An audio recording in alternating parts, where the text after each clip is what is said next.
Es un gusto, un placer el poder estar en este lugar y poder aprender de su palabra. Esta mañana vamos a tocar un tema relacionado con la iglesia y los cantos y los himnos que tocábamos o que cantábamos ahorita hacen referencia a lo que es la iglesia como cuerpo de Cristo, como escogidos de Dios, y de eso vamos a hablar. Y vamos a hablar y vamos a responder 5 preguntas y qué nos dice la palabra para dar respuesta a esas 5 preguntas. Y quiero preguntarles o quiero que estemos pensando en algo que sea muy valioso para ustedes, algo que ustedes digan o que ustedes estimen de mucho valor, sea material o sea algo no tangible, ¿sí? Porque muchas veces tenemos algo que es para nosotros muy importante y que tiene mucho valor y no necesariamente tiene que ser material. Entonces quiero que estén pensando en eso. Por aquí dicen que los hijos, la esposa y la mamá es algo que para Andrés tiene mucho valor, los hijos para Laura. Para mí, mis hijos y mi esposa son algo que tiene mucho valor, igual que mis padres. Algo que ustedes digan que realmente sienten que tiene mucho valor en su vida.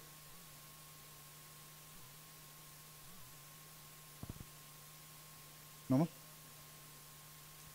Casi siempre tenemos a nuestra familia, ¿no? A la familia como ese algo o ese que lo tiene, que tiene mucho valor para nosotros, ¿cierto? Y si yo les digo o que piensen, ¿qué darían ustedes por ese ser o por esa cosa que tiene mucho valor? ¿Qué estarían dispuestos a pagar? ¿O qué estarían dispuestos a dar? ¿La vida? Por los hijos y por los padres.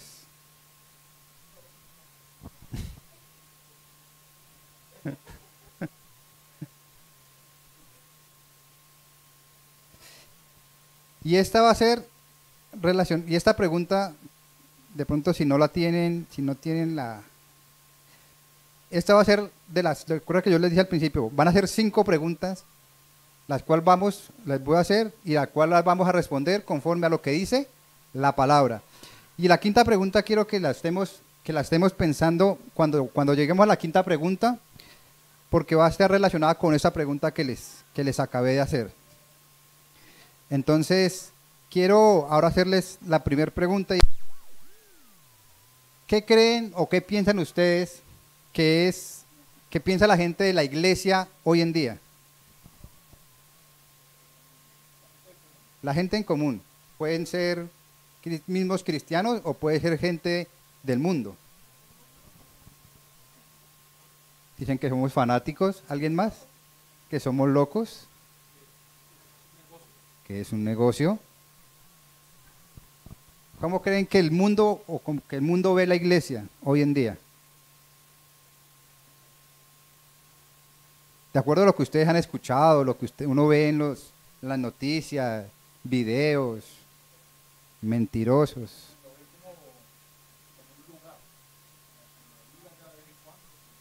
Un lugar. Mientras yo hacía este estudio, miraba noticias y estas son como la siguiente diapositiva va a mostrar como las 5 no las 5, sino las opciones que la gente piensa comúnmente de la iglesia. Entonces, la primera es que ya no es importante, o sea, que ya no es importante el asistir a la iglesia. Y ese de asistir a la iglesia, pues ahorita lo vamos a hablar y lo vamos a tocar. También es, siguiente Mateo, que es un lugar de espectáculos. Hoy en día la iglesia se ve más como un show, donde se ve como un concierto, como alguien donde se van no a aprender, sino a divertirse. El siguiente, que es un lugar más. Ya no se tiene en cuenta como ese lugar sagrado, ese lugar donde espiritualmente usted se llenaba, se alimentaba, sino es un lugar como cualquiera, como ir a un centro comercial, como ir a un cine. El siguiente es un negocio.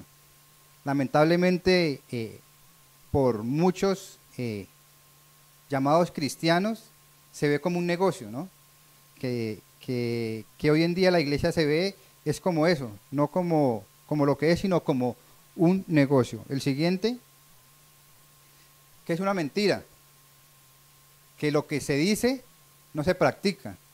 Entonces ven la iglesia como algo mentiroso, que ya no suple mis necesidades. Mucha gente ya no ve a la iglesia como ese lugar donde se podía, donde podían encontrar respuestas a sus necesidades, sino que ya no suple eso. Entonces, y el siguiente, ya no es un cuerpo. Y lamentablemente pues se ve que la iglesia ya dejó de ser vista como ese lugar donde se encontraba esa armonía, esa hermandad. La siguiente, y que ya no me llena. Ya no me llena es porque ya no encuentro satisfacción en asistir o en ver la iglesia. Entonces, el mundo y muchos creyentes ven la iglesia así. Y nosotros, ¿cómo vemos la iglesia hoy en día? ¿Creen que lo que pensamos cada uno de nosotros está metido en entre algunas de esas definiciones?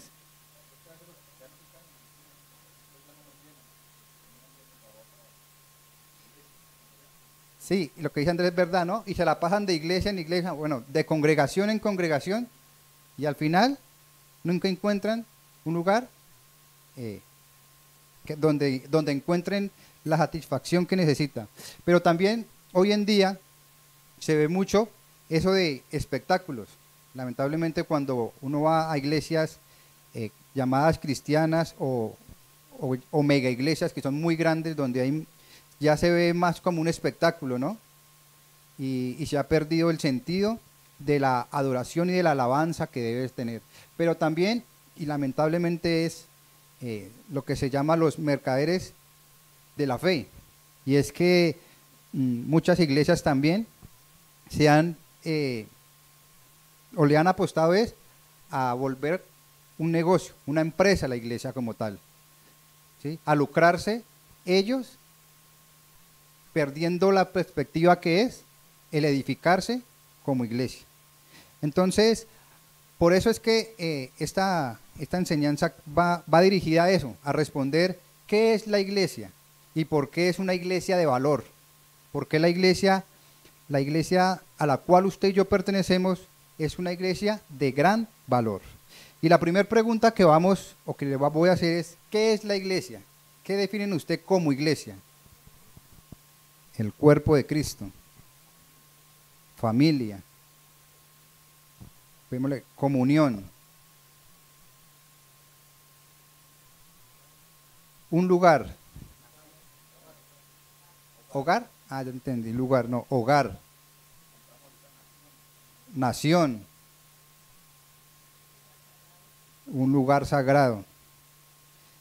Y ahora vamos a ver qué dice la palabra del Señor de qué es la iglesia, qué dice la Biblia para dar el significado o dar la respuesta a qué es iglesia.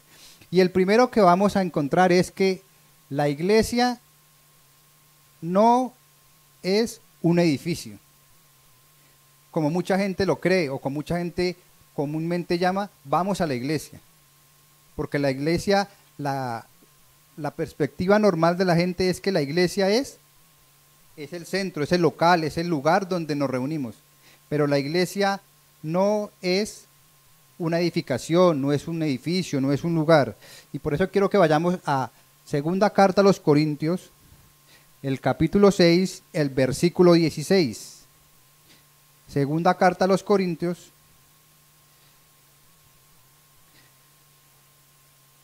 capítulo 6, versículo 16. Y si alguien lo encontró,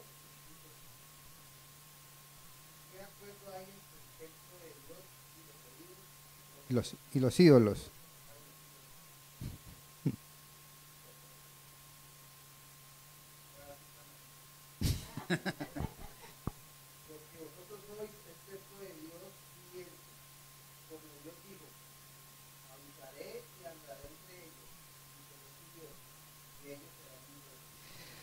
Este versículo nos está hablando que el templo del Dios viviente es cada uno de nosotros.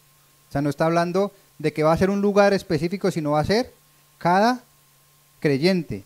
Por eso dice, vuelve y dice, porque vosotros sois el templo del Dios viviente. Como dijo Dios, habitaré y andaré entre ellos y seré su Dios y ellos serán mi pueblo. Entonces, algo que tenemos que aclarar y que quitarnos de la mente y del vocabulario común es que la iglesia es un lugar. La iglesia no es un lugar. Recordemos esto. El templo. ¿Listo? Pero también el siguiente es que la iglesia es la novia de Cristo.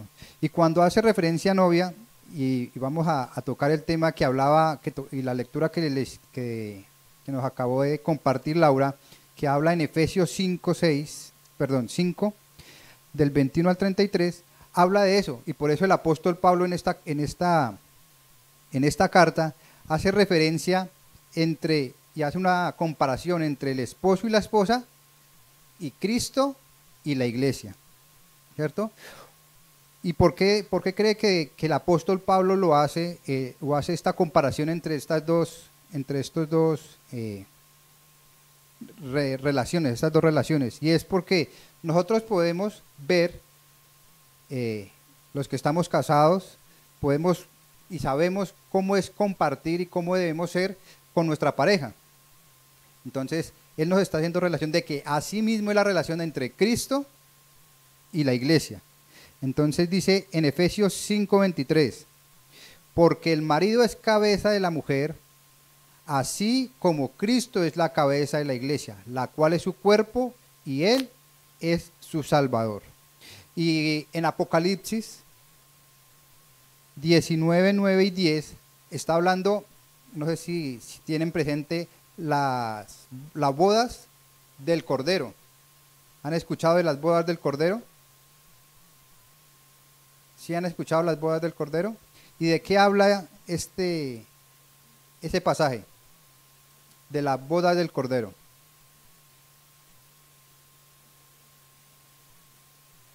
Las bodas del Cordero hablan de una ceremonia que se va a llevar después de que la iglesia haya sido arrebatada, ¿cierto? Y que se conoce como las bodas del Cordero, y hace referencia a ese matrimonio entre Cristo y la iglesia, ¿cierto?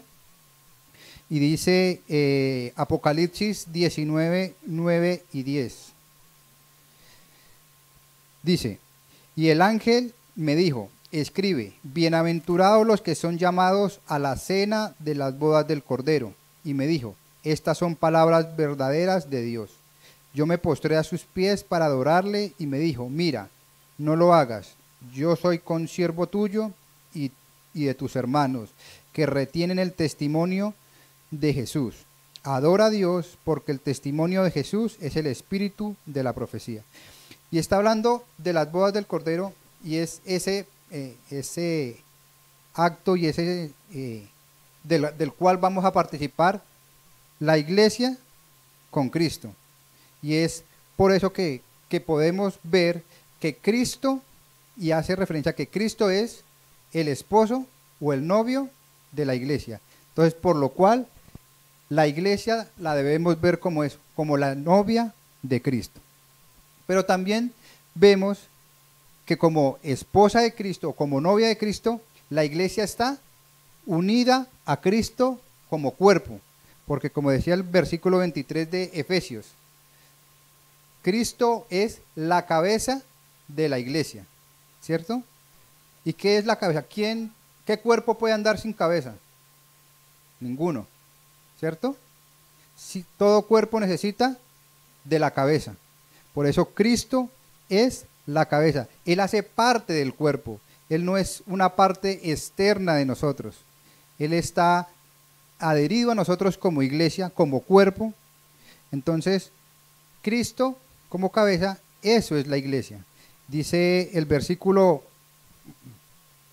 23, como le llamamos ahorita, porque el marido es cabeza de la mujer, así como Cristo, cabeza de la iglesia, la cual es su cuerpo, y Él es su Salvador. Pero también dice en Efesios 1:19, dice, y cuál la superinminente grandeza de su poder para con nosotros, los que creemos según la operación del poder de su fuerza, la cual operó en Cristo, resucitándole de los muertos y sentándole a su diestra en lugares celestiales, sobre todo principado y autoridad y poder y señorío, y sobre todo nombre que se nombra, no solo en este siglo, sino también en el venidero. Y sometió todas las cosas bajo sus pies, y lo dio por cabeza sobre todas las cosas a la iglesia, la cual es su cuerpo, la plenitud de aquel que todo lo llena en todo. Cristo, Dios le dio a Cristo la potestad o la soberanía sobre su iglesia. Y por eso, como les decía en un principio, Cristo hace parte del cuerpo de la iglesia como cabeza. Entonces, no podemos separar a Cristo de la iglesia. No podemos creer que Cristo está fuera de la iglesia. Cristo es la parte fundamental de la iglesia como cabeza. Pero también debemos tener claro que Cristo fue quien la estableció. Cristo estableció su iglesia. Y eso lo encontramos en Efesios, el capítulo 2, versículos 19 y 20. Y dice, así que ya no sois extranjeros ni advenedizos, sino conciudadanos de los santos y miembros de la familia de Dios, edificados sobre el fundamento de los apóstoles y profetas, siendo la principal piedra del ángulo Jesucristo mismo. Y alguien que ve ahí en Efesios, que me ayude a buscar en Efesios 4, 11 y 12.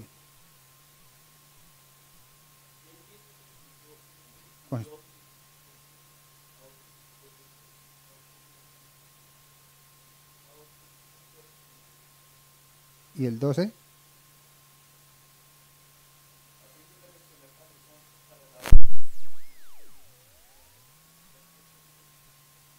Entonces dice que él mismo constituyó, ¿cierto?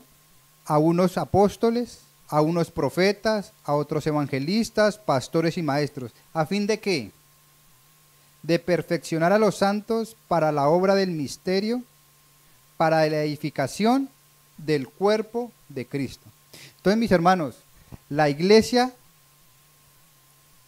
es el cuerpo de Cristo, donde Cristo fue quien lo edificó. Él mismo fue el que la estableció. También nos enseña que no es un lugar, no es un edificio, que está sobre nosotros la iglesia.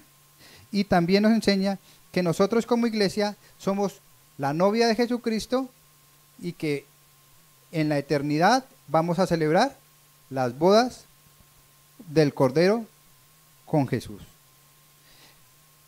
La siguiente pregunta que quiero hacerles es, ¿qué creen que ustedes que se necesita para poder ser parte de la iglesia?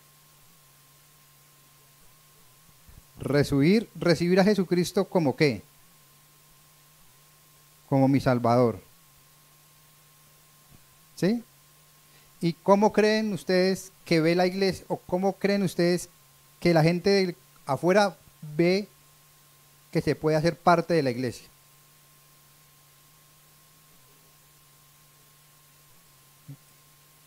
En teoría tendría que ser ser de pronto de una posición económica alta para poder participar o poder ser partícipes de la iglesia. ¿Sí?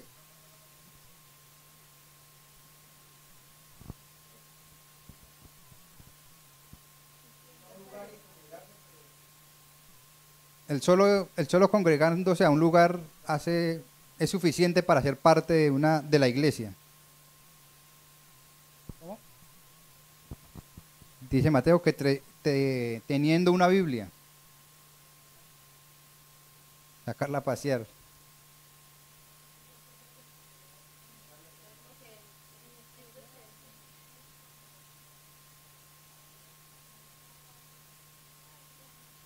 Ah, ya.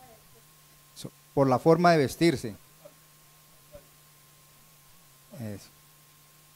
Entonces vamos a ver qué dice la palabra del Señor de cómo debemos, o cómo hacemos, o qué debemos hacer para ser parte de la iglesia.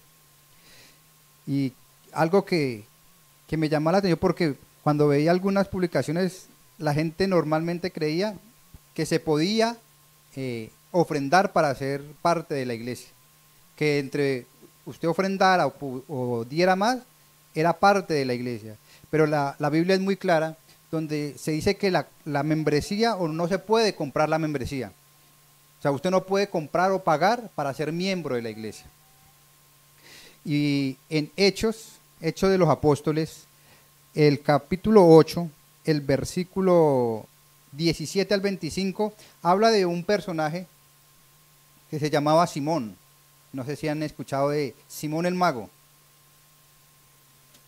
Hechos de los Apóstoles, capítulo 8. Y habla de que cuando los apóstoles estaban en su predicación y que llevaban el mensaje, encontraron a este hechicero, a este mago llamado Simón, que al ver lo que hacían los apóstoles, se asombró. ¿Pero qué dijo? ¿O qué quiso hacer? ¿O qué le dijo a los apóstoles que estaban en ese lugar? Que le vendieran del poder que ellos tenían, del Espíritu Santo, para poder él también hacer milagros, ¿cierto? Pero dice, cuando vio Simón que por la imposición de mano de los apóstoles se daba el Espíritu Santo, les ofreció dinero, diciendo, denme también a mí este poder, para que cualquiera a quien yo impusiere las manos reciba el Espíritu Santo. Versículo 20. Entonces Pedro le dijo, tu dinero perezca contigo, porque has pensado que el don de Dios se obtiene por dinero. No tienes tu parte ni suerte en este asunto, porque tu corazón no es recto delante de Dios.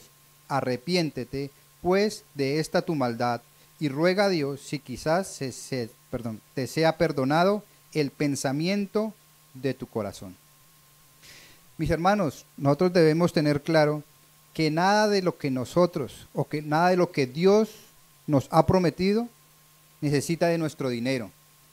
Nosotros no necesitamos ofrendar para poder participar de la iglesia del Señor. Siempre o alguien que le llegue a decir que necesita de su dinero o de su ofrenda, es una mentira. No necesitamos de eso. Y también dice en Efesios capítulo 2, versículos del 1 al 10, dice, y él os dio vida a vosotros cuando estabais muertos en vuestros delitos y pecados, en los cuales anduvisteis en otro tiempo, siguiendo la corriente de este mundo conforme al príncipe de la potestad del aire, el espíritu que ahora opera en los hijos de desobediencia, entre los cuales también todos nosotros vivimos en otro tiempo, en los deseos de nuestra carne, haciendo la voluntad de la carne y de los pensamientos, y éramos de naturaleza hijos de ira, lo mismo que los demás. Pero Dios, que es rico en misericordia por su gran amor con que nos amó, aun estando nosotros muertos en pecados, nos dio vida juntamente con Cristo. Por gracia sois salvos, y juntamente con Él nos resucitó. Asimismo nos hizo sentar en lugares celestiales con Cristo Jesús, para mostrar en los siglos venideros las abundantes riquezas de su gracia, en su bondad para con nosotros en Cristo Jesús. Dice el versículo 8, porque por gracia sois salvos, por medio de la fe, y esto no de vosotros, pues es don de Dios, no por obras, para que nadie se gloríe, porque somos hechura suya, creados en Cristo Jesús para buenas obras, las cuales Dios preparó de antemano para que anduviésemos en ellas. Y dice el versículo 9, no por obras, para que nadie se gloríe. Y el versículo 8 dice, pues porque por gracia sois salvos. Nada de lo que nosotros hagamos, paguemos o demos, nos va a hacer partícipes de la iglesia de Dios. Pero también lo que yo le entendí ahorita a Joseph, y es que no depende de mi posición socioeconómica. No me importa si yo soy rico, si yo tengo o soy un profesional, si yo soy un licenciado, si tengo muchos títulos. No depende de eso para poder ser parte de la iglesia del Señor. Y en Hechos, volvemos a Hechos de los Apóstoles, el capítulo 10, versículo 28 al 34. Dice así. Hechos capítulo 10, versículo 28 al 34. Y les dijo, vosotros sabéis cuán abominable es para un varón judío juntarse o acercarse a un extranjero, pero a mí me ha mostrado Dios que ningún hombre llame común o inmundo, por lo cual al ser llamado vine sin replicar. Así que pregunto, ¿por qué causa me habéis hecho venir? Está hablando en este caso Pedro. Entonces Cornelio dijo, hace 4 días que a esta hora yo estaba en ayunas, y a la hora 9, mientras oraba en mi casa, vi que se puso delante de mí un varón con vestido resplandeciente, y dijo, Cornelio, tu oración ha sido oída y tus limosnas han sido recordadas delante de Dios. Envía pues a Jope y haz venir a Simón, el que tiene por sobrenombre Pedro, el cual mora en casa de Simón, un curtidor junto al mar, y cuando llegue él te hablará. Así que luego envié por ti y tú has hecho bien en venir. Ahora pues todos nosotros estamos aquí en presencia de Dios para oír todo lo que Dios ha mandado. El 34. Entonces Pedro, abriendo la boca, dijo, en verdad comprendo que Dios no hace acepción de personas, sino que en toda nación se agrada del que teme y hace justicia. Mis hermanos, nosotros debemos tener claro que cualquier persona, de cualquier estrato, de cualquier posición económica, de cualquier posición o cualquier nivel escolar, puede hacer parte de la iglesia. No importa si es joven, si es niño, si es anciano, si es mujer, si es hombre. La palabra es muy clara que dice que Dios no hace acepción de persona. Entonces, no debemos creer que yo, para ser partícipe o que alguien haga parte de la iglesia, debe tener una posición.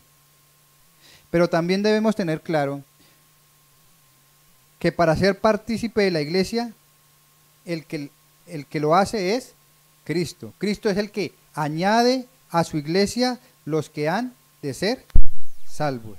Y alguien que me ayude a buscar en Efesios capítulo 1, versículo 4 y 5.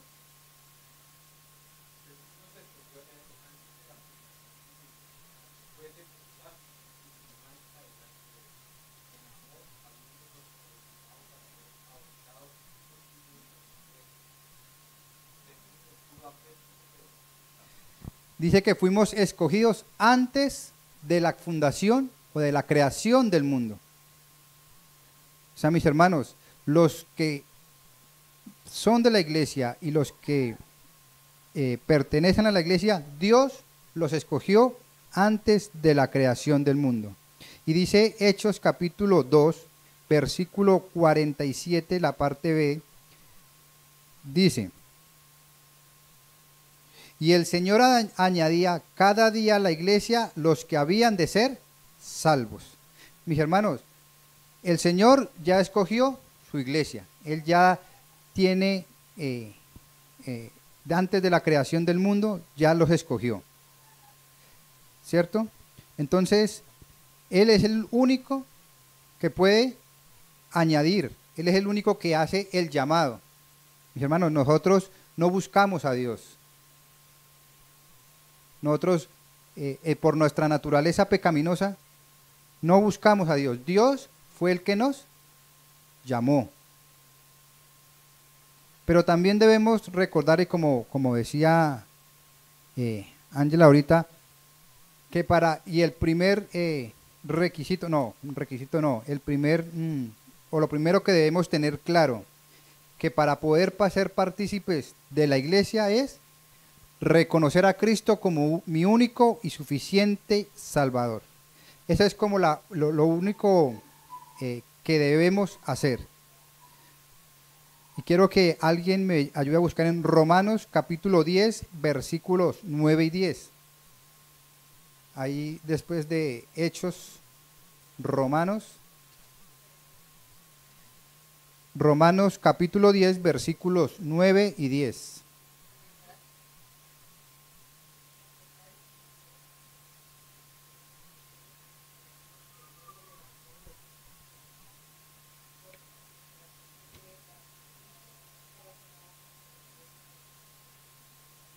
Dice que si confiares con tu ¿qué?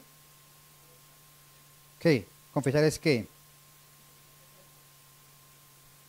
Esa es lo que debemos hacer, el reconocer a Cristo como mi único y suficiente Salvador.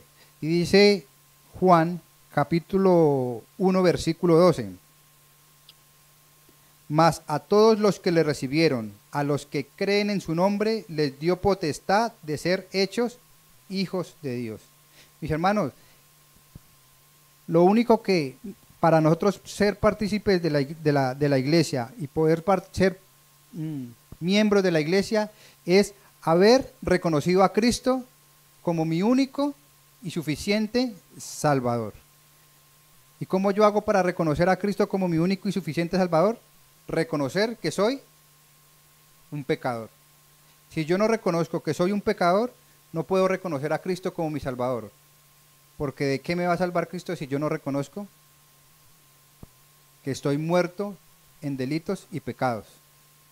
¿Cierto? Para yo poder reconocer que alguien es mi Salvador, debo reconocer primero que soy o que tengo un delito. Y en este caso, el pecado. Entonces, mis hermanos, eso es lo que nosotros necesitamos, o lo que la Biblia nos enseña, que cómo podemos hacer parte de la iglesia del Señor. Primero es que no se compra. Lo otro es que no depende de mi posición o de mi nivel económico o mi nivel escolar. También es que Cristo es el que escoge, y el cuarto es que debo reconocer a Cristo como mi único y suficiente Salvador. La tercera pregunta que quiero hacerles es, ¿qué es para nosotros la iglesia? ¿O cómo vemos la iglesia hoy en día? Siendo partícipes de la iglesia, siendo miembros de la iglesia. ¿Cómo vemos la iglesia?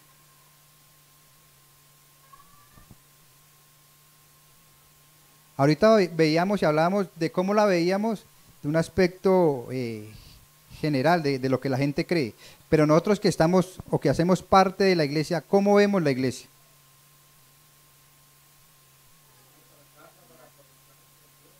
Eso es lo que la vemos, como la ve usted, la casa, un hogar. ¿Alguien más? Consuelo. ¿Qué más? ¿Solo vemos la iglesia así? ¿Como un hogar o como donde encuentro consuelo? Un lugar sagrado. Casa de oración. Y si nosotros vemos la iglesia hoy en día, y vemos y leemos en Hechos el inicio de la iglesia, ¿ustedes creen que encontramos diferencia entre las dos? Entre cómo era la iglesia del primer siglo o la iglesia en sus inicios a cómo es la iglesia hoy en día. ¿Son muy diferentes? ¿En qué sentido?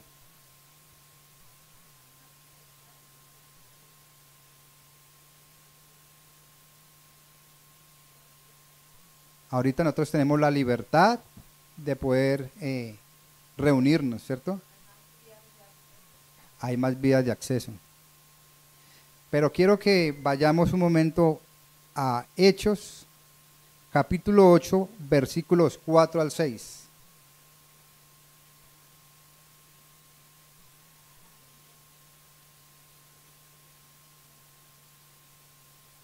Hechos, capítulo 8, versículo 4 al 6.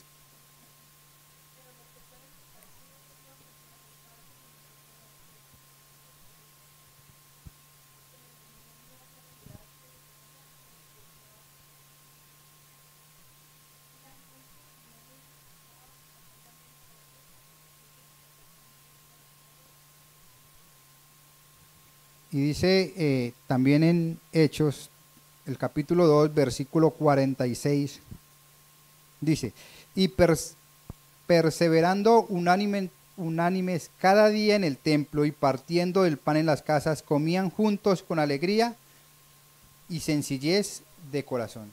Por eso, mis hermanos, la iglesia para nosotros debe valer todo, debe ser importante, debe regocijarnos, debe, como decía aquí el versículo 46, perseverar en la oración y en el compartir unánimes todos los días. Mis hermanos, en ese tiempo la gente hacía lo posible por reunirse. Y dice que en las casas se reunían para compartir y para partir el pan y para comer juntos con alegría y sencillez de corazón y alabando a Dios y teniendo favor con todo el pueblo. Lamentablemente hoy en día por nuestras ocupaciones, por nuestras responsabilidades, hemos dejado eso, de tener esa importancia de congregarnos, de reunirnos como iglesia. El reunirnos como iglesia es fundamental como parte del cuerpo de Cristo. Si nosotros como cuerpo de Cristo no sacamos el tiempo para reunirnos, no estamos siendo verdaderamente iglesia. Pero también debe ser nuestra prioridad. Y muchos dirán, pero al fin nuestra prioridad es Dios. Pero al ser Dios nuestra prioridad, la iglesia como su cuerpo también entra en nuestras prioridades. Entonces, por eso vamos a que alguien que me ayude a buscar en Hechos, capítulo 4, versículos 32 al 35. Nuestra prioridad debe ser la iglesia, el hermano que tengo al lado. Esa debe ser nuestra prioridad. ¿Qué dice Hechos, capítulo?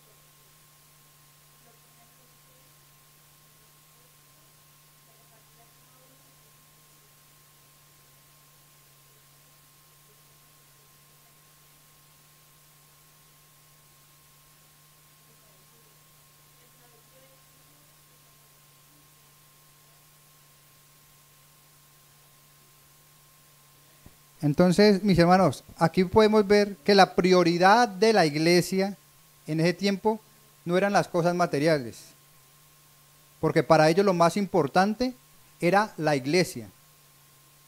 Por eso decían, Así que no había entre ellos ningún necesitado, porque todos los que tenían poseían heredades o casas, las vendían y traían el precio de lo vendido, y lo ponían a los pies de los apóstoles, y se repartía a cada uno según su necesidad.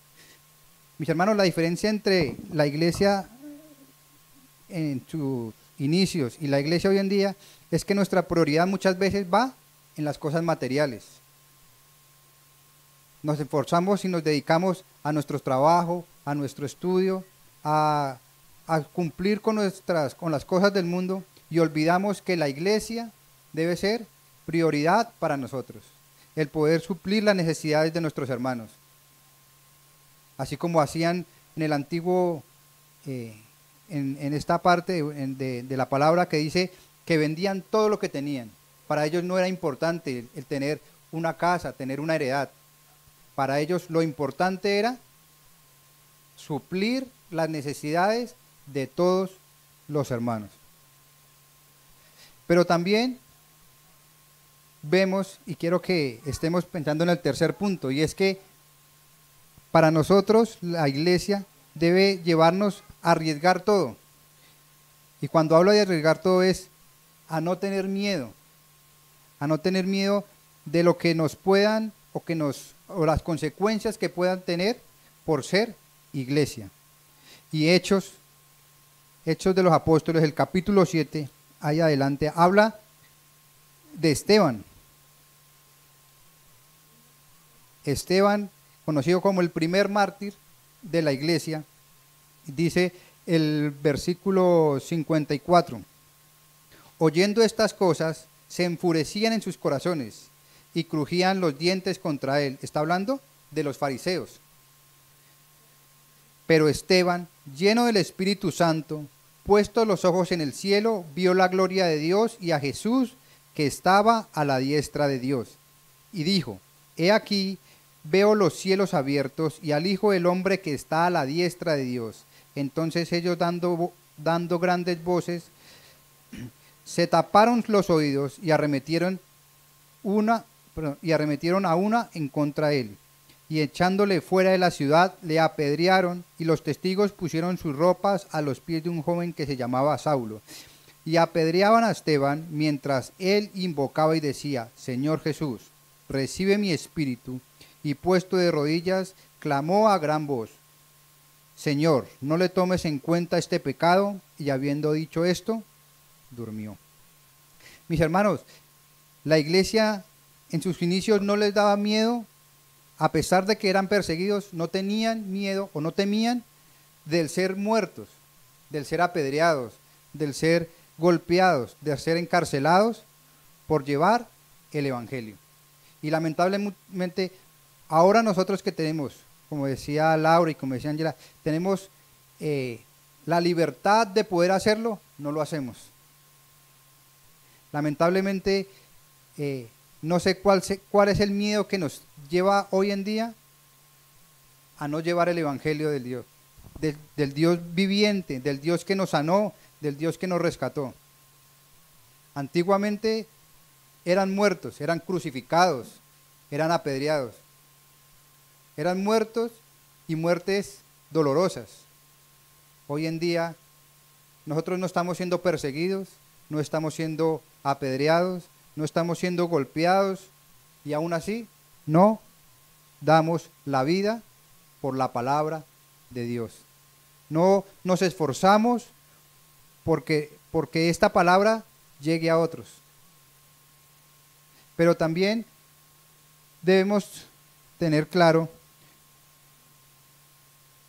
que para nosotros como iglesia, la iglesia debe ser, pues, un deleite, el deleitarnos en la iglesia. ¿Quién se deleita estando en este lugar? ¿O quién se deleita siendo partícipes de la iglesia?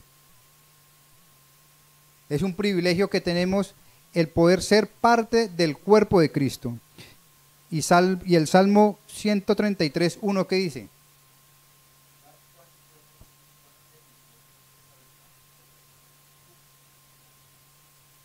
¿Me lo repite, hermano Antonio?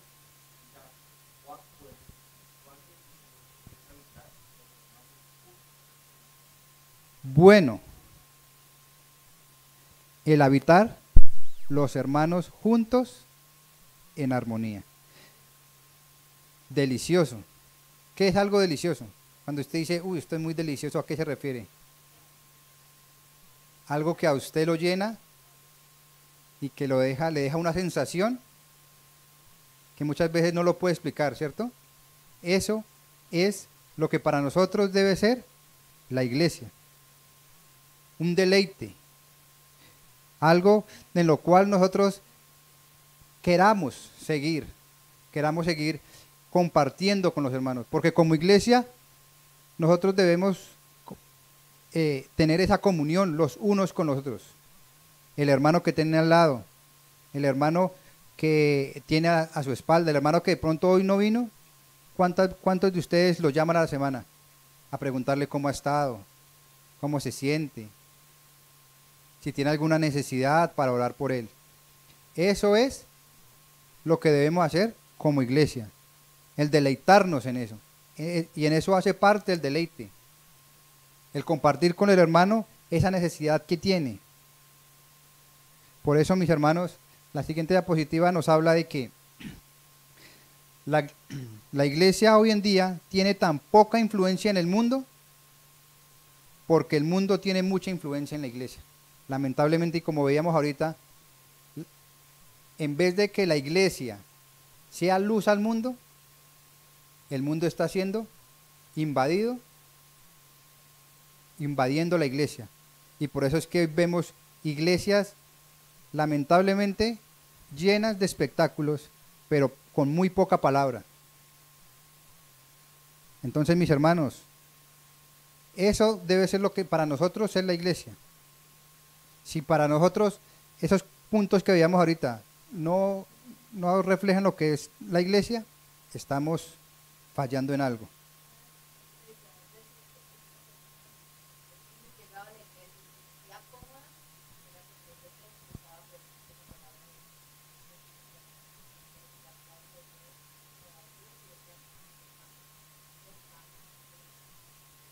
Sí, cuando alguien del mundo llega y no es confrontado, y no se siente confrontado con la palabra, sencillamente o posiblemente no estemos exponiendo la palabra de Dios. Pero entonces la siguiente pregunta es, ¿cuál es nuestra responsabilidad como iglesia? Después de ver lo que acabamos de leer, ¿cuál cree que es nuestra responsabilidad como iglesia? O, bueno, por ahí dicen que predicar. ¿O creen que solo nuestra responsabilidad es venir los domingos o venir los jueves a orar un ratico, venir los domingos un ratico a reunirnos? ¿Qué creen ustedes? ¿Cuáles son nuestras responsabilidades como iglesia? Vivir en la palabra de Dios, preocuparnos por los hermanos. Y vamos a ver 6 puntos de la cual la palabra nos va a dar respuesta de cómo debemos o cuál es nuestra responsabilidad como parte o como iglesia. Y el primero es que debemos andar de una manera digna. Efesios capítulo 4, versículo del 1 al 8, nos habla de cómo debemos andar, cómo es el andar de la iglesia.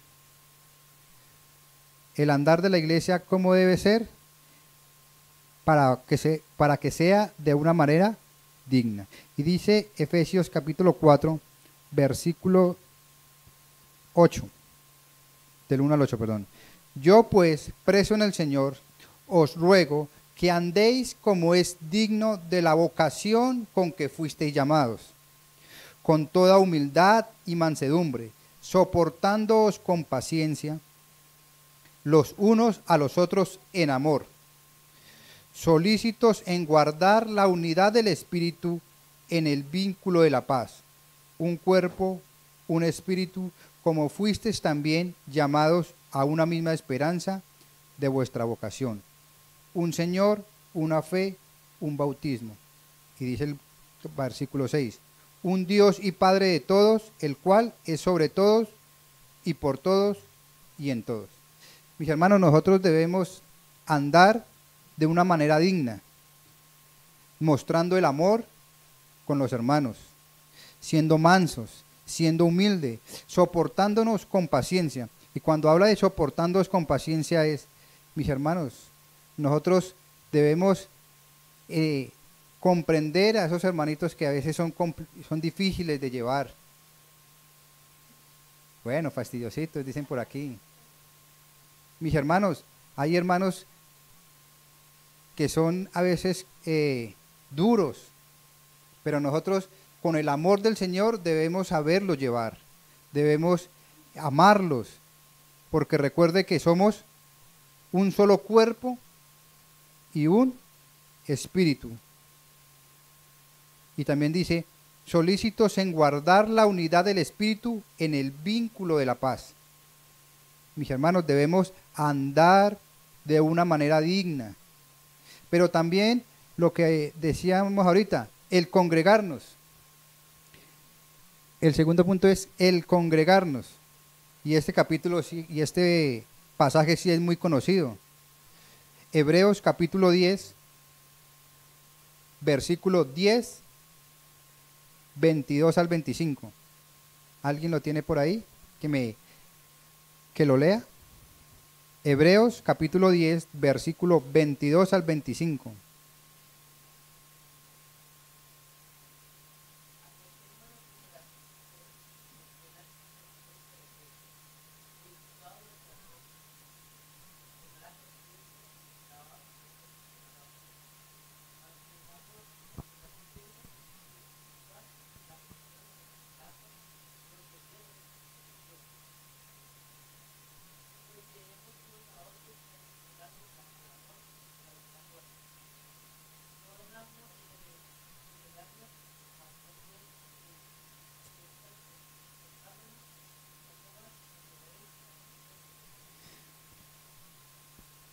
Dice desde el versículo 24, y considerémonos unos a otros para estimularnos al amor y a las buenas obras, no dejando de congregarnos como algunos tienen por costumbre, sino exhortándonos, y tanto más cuando veis que aquel día se acerca. Mis hermanos, nosotros debemos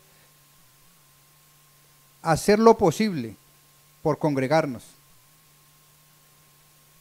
Pero también cuando vemos que los hermanitos no pueden venir o que han dejado de asistir, estar llamándolos, estar preguntándoles, estar aconsejándolos para que se congreguen, para que vengan a reunirse, porque nosotros como cuerpo necesitamos de la comunión con nuestros hermanos.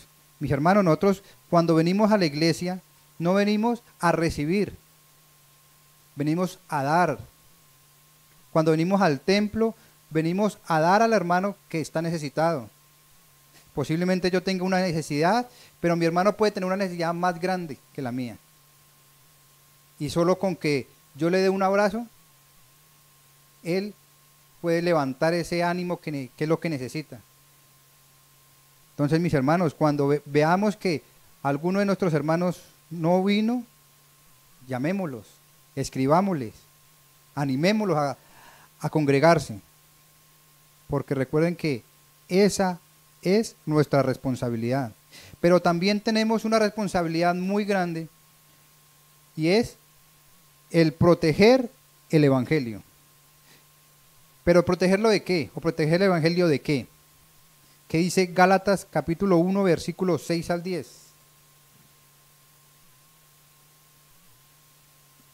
Gálatas capítulo 6, perdón, Gálatas capítulo 1, versículos 6 al 10.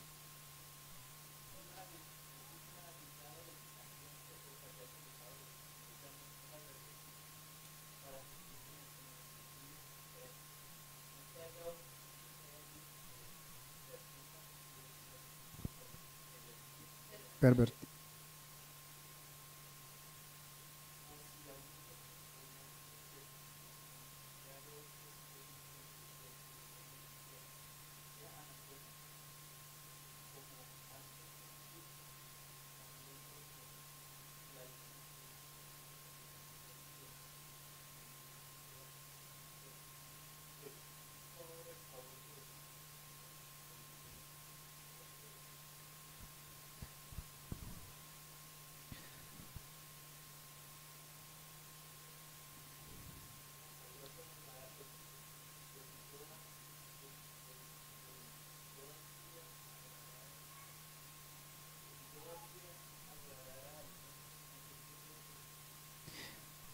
Mis hermanos, aquí dice la palabra, dice, no que haya otro, evangelio solo hay uno, eso lo debemos tener claro, pero dice, sino que hay algunos que os perturban y quieren pervertir el evangelio. Entonces, mis hermanos, nosotros debemos cuidarnos de esas predicaciones, de esas enseñanzas que están fuera de lo que dice la palabra de Dios. Y de lo que hablaba Andrés hace 8 días, de las herejías. Debemos tener como creyentes, como iglesia, el poder participar y poder decir y ver y aclarar cuando sea algo que esté fuera de la palabra. Entonces, mis hermanos, cuando ustedes escuchen que se está predicando algo que está fuera de lo que dice la palabra, como creyentes y como iglesia, debemos ser sabios en ese sentido, porque somos parte de la iglesia. Pero también el punto 4 es que debemos amarnos los unos a los otros. Y ese punto, pues, nosotros lo tenemos claro, como dice en Juan 13:35. ¿Qué dice Juan 13:35?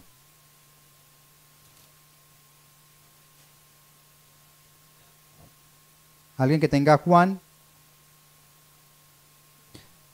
13:35.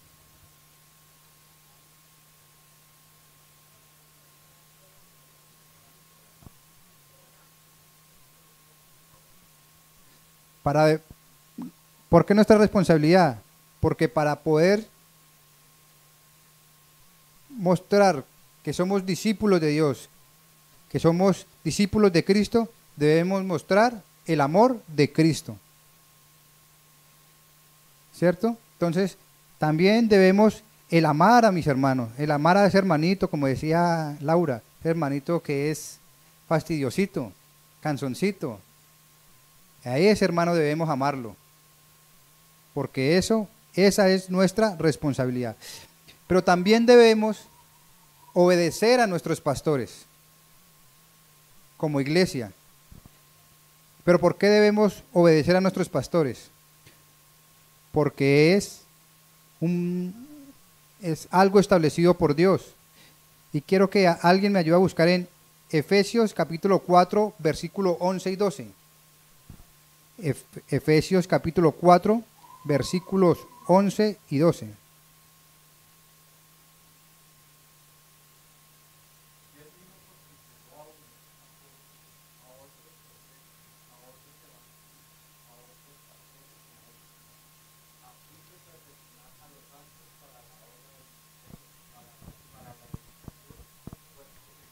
Él constituyó a unos apóstoles, a unos profetas, a otros pastores y maestros para la edificación del cuerpo de Cristo.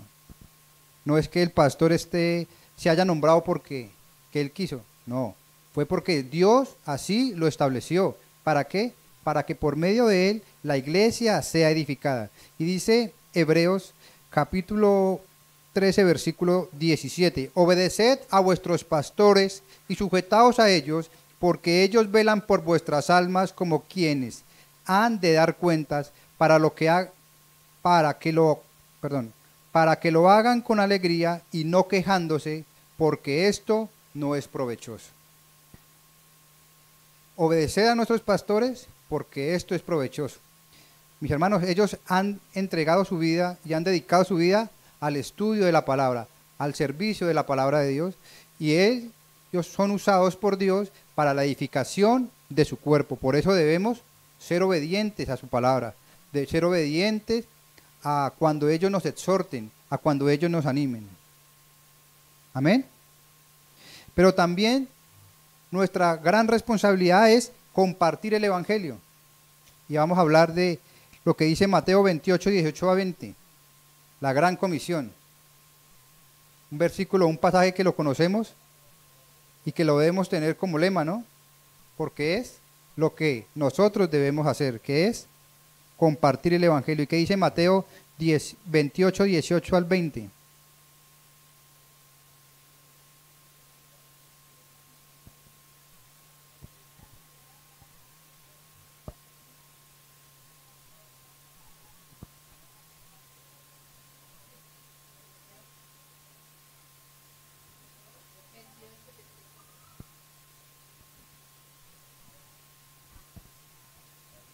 Listo, entonces, por tanto, id y haced discípulos a las naciones.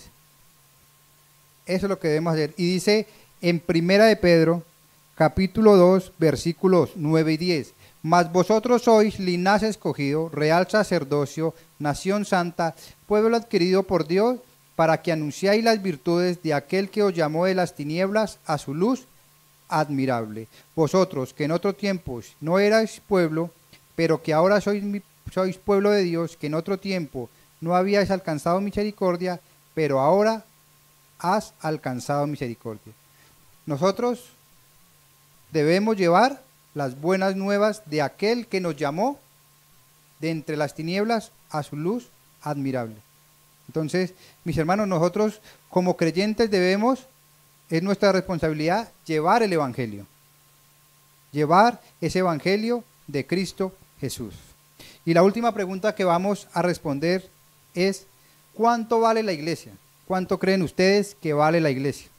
Y como yo les decía ahorita, ¿cuál es el valor o cuánto creen, cuál es el valor que o qué estarían dispuestos a dar por lo que para ustedes es importante? ¿Cuánto cree que vale la iglesia?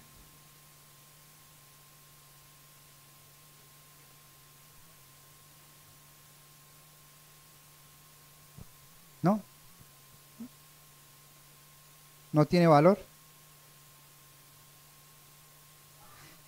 Pues mis hermanos, la iglesia vale mucho. Y vale tanto que el primer punto es que la iglesia vale la vida de Jesucristo. La iglesia vale tanto que el mismo Jesucristo dio su vida por ella. O sea que es un valor que no se puede calcular, algo que usted no puede imaginarse. Para que el mismo Dios haya dado su Hijo unigénito para rescatar a su iglesia, es algo que demuestra el gran valor que tiene la iglesia de Dios. Alguien que me acompañe a buscar en Efesios 5:25.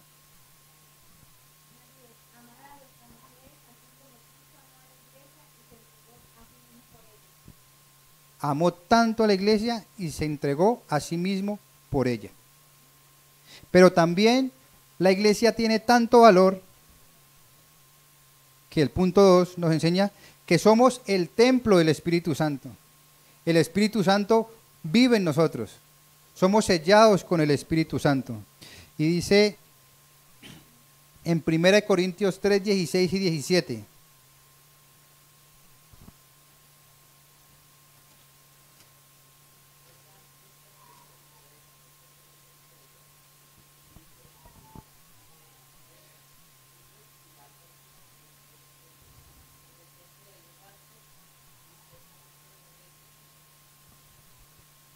Mis hermanos, valemos tanto porque somos el templo de Dios.